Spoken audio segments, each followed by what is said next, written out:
WhatsApp guys यो कन्टेन्टको बारेमा आज कुरा गरौँ। कन्टेन्ट के हो त? कन्टेन्ट भनेको विषयवस्तु चाहिँ तपाईँको घरमा छ, बारीमा छ, तपाईँको खेतमा छ होइन। त्यो घिरमला फल्या छ त्यो पनि एउटा तपाईँको कन्टेन्ट हो। तपाईँको बारीमा काँक्रा फल्या छ त्यो पनि एउटा कन्टेन्ट हो। तपाईँको घरमा गाई बाख्राहरू भैँसीहरू होला त्यो पनि कन्टेन्ट हो होइन। तपाईँ साथीभाइसँग कोही घुम्दै जानुहुन्छ, कोही घुम्न जानुभएको छ त्यो पनि एउटा कन्टेन्ट नै हो। त्यसपछि तपाईँ कुनै होटलमा या कतै ड्राइभिङ गर्दै हुनुहुन्छ या तपाईँले कुनै नयाँ ठाउँ भिजिट गर्दै हुनुहुन्छ, सबै कन्टेन्ट हो गाइज।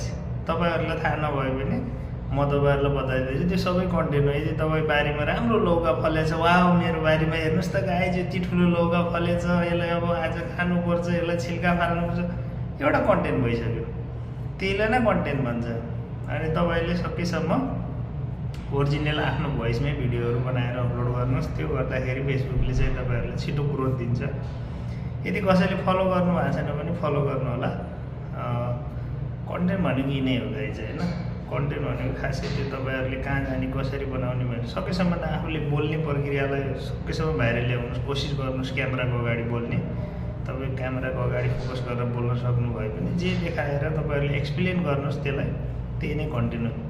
तपाईँले दिनहुँ भिडियो अपलोड गर्नुहोस्, त्यसपछि तपाईँहरूको फेसबुक ग्रो हुने छ, इङ्गेजमेन्ट बढ्ने छ।